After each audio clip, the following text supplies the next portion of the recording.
Salut tout le monde, c'est Vapo. Vidéo aujourd'hui concernant une box que je viens de recevoir. Je l'avais commandée en express chez Wonderful Vap, Nico. D'ailleurs que je salue. Nico, merci beaucoup pour cet envoi rapide. Il est vrai que voilà, je commande aussi sur des shops de confrères qui méritent d'être connus aussi. Donc à travers, malgré que je sois une boutique, une petite pub pour Wonderful Vap parce qu'il mérite vraiment bien et qu'il fait du super boulot. Merci à toi. Voilà. Donc la box que je vais vous parler aujourd'hui, dont je vais vous parler aujourd'hui, c'est l'IPv2, une box 50 watts qui vient de chez Pioneer for You. Elle est livrée dans une boîte de ce type. Hop. Voilà. Il n'y a rien d'extraordinaire. Une boîte parfaite pour ne pas être abîmée lors du transport ni de l'envoi. Il y a un petit lexique avec. Donc c'est tout en anglais, hein, bien évidemment. Donc je vais pas faire une revue en détail à fond.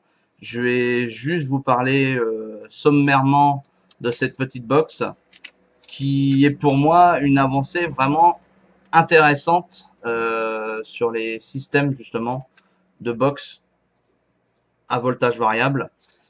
Cette box, l'IPv2, prend des résistances qui vont de 0,3 ohms à 3 ohms. Elle monte donc à 50 watts, comme vous l'aurez compris. En output voltage, va de 3,6 volts à 8,5 volts. Les dimensions, je ne m'en souviens plus. Je sais que en largeur, elle fait 22 mm. Je crois me souvenir qu'en en épaisseur, pardon, elle fait 22 mm.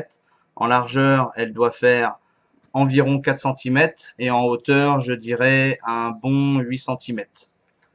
Même un peu plus, peut-être 9 cm. Cette box a l'intérêt de prendre tout ce que vous utilisez tous les jours pour la vape. Aussi bien du Cliro comme j'ai ici. C'est un nouveau Cliro de chez Smoke. C'est le micro ADC avec un réglage d'airflow. Hop, ici. Est-ce qu'elle va vouloir faire la mise au point? Point. Elle veut point. Comme d'habitude, hein. On changera pas une équipe qui gagne. Hop. Voilà. Une petite bague sur le petit Cliro qui permet d'avoir un bon débit d'air sur le coil.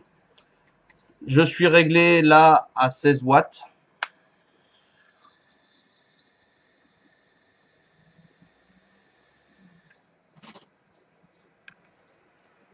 Ça marche vraiment bien. Je ne vais pas monter plus haut parce que de toute façon, je vais cramer ma résistance.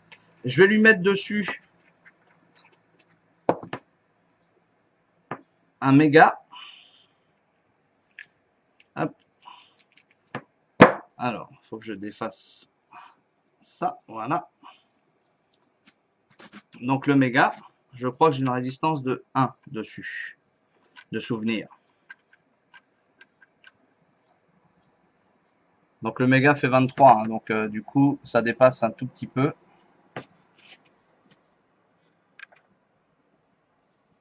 Voilà.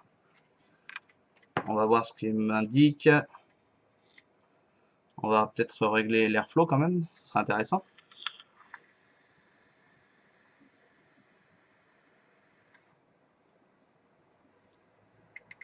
Donc en 1 ohm, on peut se permettre de monter, hein. On va passer à 20 watts. Donc 20 watts. Voilà.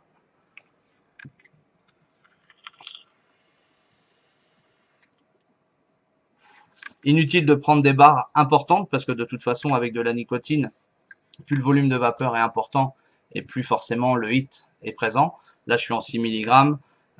J'ai pas besoin de tirer longtemps dessus. Bien évidemment, ce sont des résistances préfabriquées. Donc là, on ne peut pas monter beaucoup plus haut. J'ai essayé tout à l'heure avec un atomiseur le Vertex, vissé dessus. Donc forcément, ça dépasse toujours un petit peu puisque le Vertex est en 23. Oui, tu dis bien en 23. Et donc, On peut monter, je suis monté à 50 watts, ça envoie correctement et c'est vraiment vraiment magique cette box.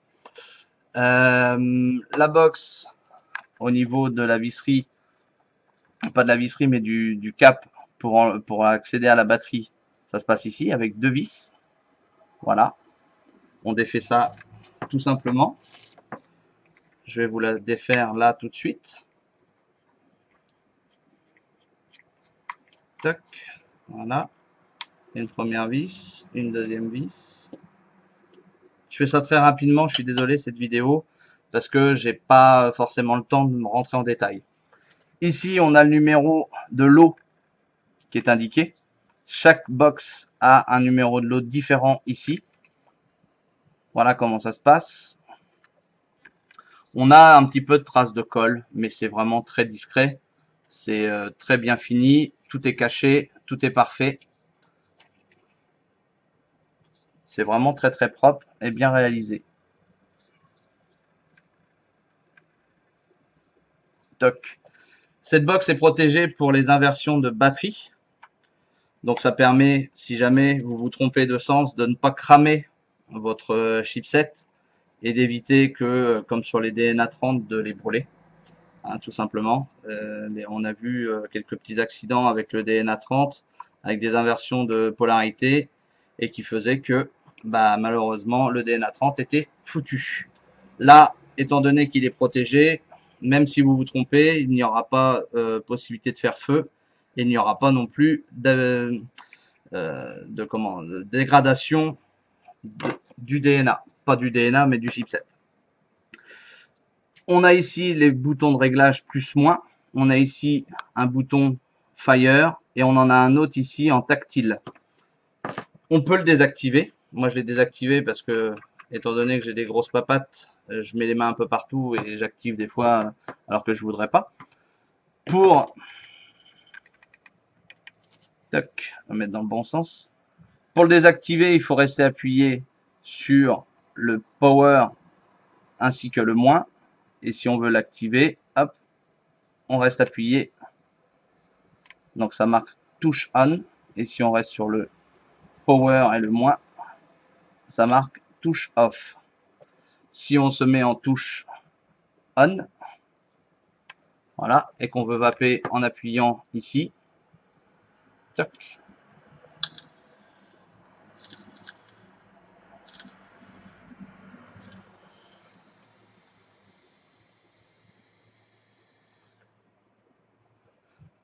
J'ai même pas changé le voltage sur ce petit Clio, c'est pour vous dire à quel point il tient bien. Il n'y a pas de goutte brûlée.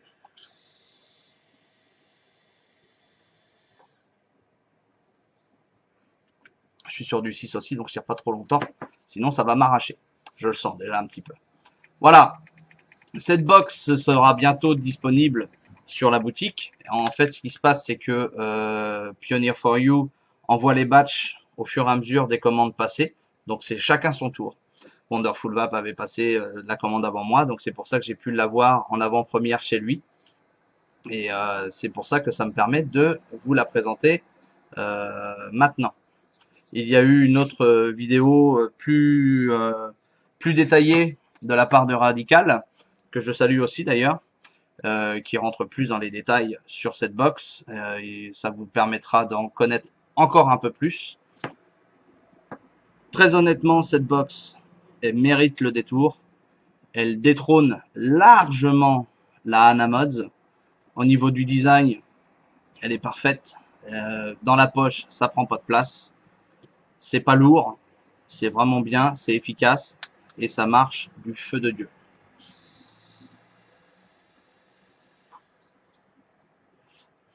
On a ici une connexion pour la recharger directement sans enlever la batterie. Donc c'est livré forcément avec le câble. C'est pas forcément moi mon kiff. Je préfère recharger sur des chargeurs qu'on a ici. Je trouve la charge beaucoup plus fiable. Voilà.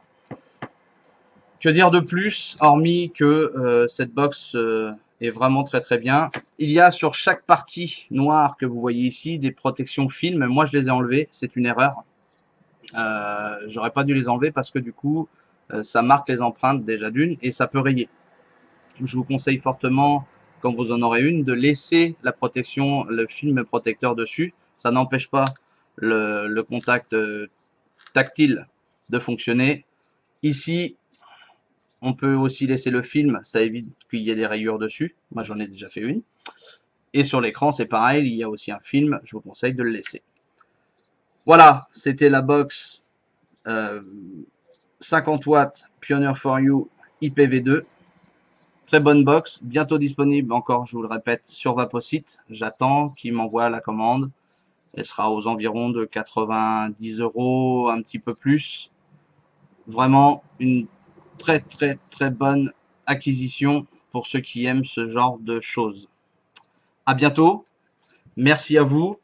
Pensez bien à signer les billes, c'est très important. J'ai failli oublier. Pierre Papa, il m'aurait disputé si j'avais oublié. Voilà. Pensez bien à mettre dans l'urne le bon. Votez, enfin pas voter, mais signer les vies pour sauver les cygnes. Il est encore temps. On a encore jusqu'au 25 novembre. Après le 25 novembre, il sera trop tard. Merci à vous. À très bientôt. Et bonne vape. Ciao.